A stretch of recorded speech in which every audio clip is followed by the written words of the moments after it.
Elite foods and innovation group സംഘടിപ്പിക്കുന്ന founders day marathon ഈ മാസം 21-ന് നടക്കും. മാരത്തോണിന്റെ നടത്തിപ്പിനായുള്ള രജിസ്ട്രേഷൻ അടക്കമുള്ള കാര്യങ്ങൾ പുരോഗമിക്കുന്നു. 5 വിഭാഗങ്ങളിലായി നടക്കുന്ന മാരത്തോണിൽ കുട്ടികൾക്കും വയോജനങ്ങൾക്കും പങ്കെടുക്കാം. തുടർച്ചയായ 3-ാം വർഷമാണ് elite foods and innovation group marathon സംഘടിപ്പിക്കുന്നത്. ആദ്യ വർഷം തൃശൂരും 2-ാം വർഷം എറണാകുളവും. ഇത്തവണയും മാരത്തോണിന്റെ വേദി എറണാകുളമാണ്. ജനുവരി 21-ന് KTDCയുടെ ബോൾഗാട്ടി പാലസ് കൺവെൻഷൻ സെന്ററിൽ നിന്നും മാരത്തോൺ ആരംഭിക്കും. സ്പോർട്സ് കൗൺസിലിന്റെയും കേരള ഒളിമ്പിക് അത്ലറ്റിക് അസോസിയേഷന്റെയും പൂർണ്ണ പിന്തുണയോടെയാണ് മാരത്തോൺ സംഘടിപ്പിക്കുന്നത്.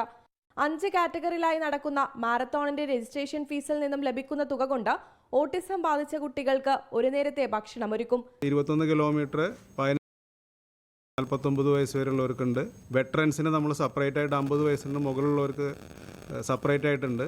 പിന്നെ 10 കിലോമീറ്റർ 15 വയസ്സിന് മുകളിൽ. പിന്നെ ഒരു കിഡ്സ് റൺ എന്ന് പറഞ്ഞിട്ട് കുട്ടികളെയും പാരൻസിനെയൊക്കെ ഒന്ന് എൻകറേജ് ചെയ്യാനായിട്ട് 8 മുതൽ 14 വയസ്സ് വരെയുള്ളവർക്ക് രക്ഷാകർത്താക്കളോട് കൂടി അവരുടെ കൂടെ ഓടാനായിട്ടുള്ള ഒരു അറേഞ്ച്മെന്റ് 2 കിലോമീറ്റർ. ഇതുകൂടാതെ 3 കായിക താരങ്ങൾക്ക് ധനസഹായവും നൽകും.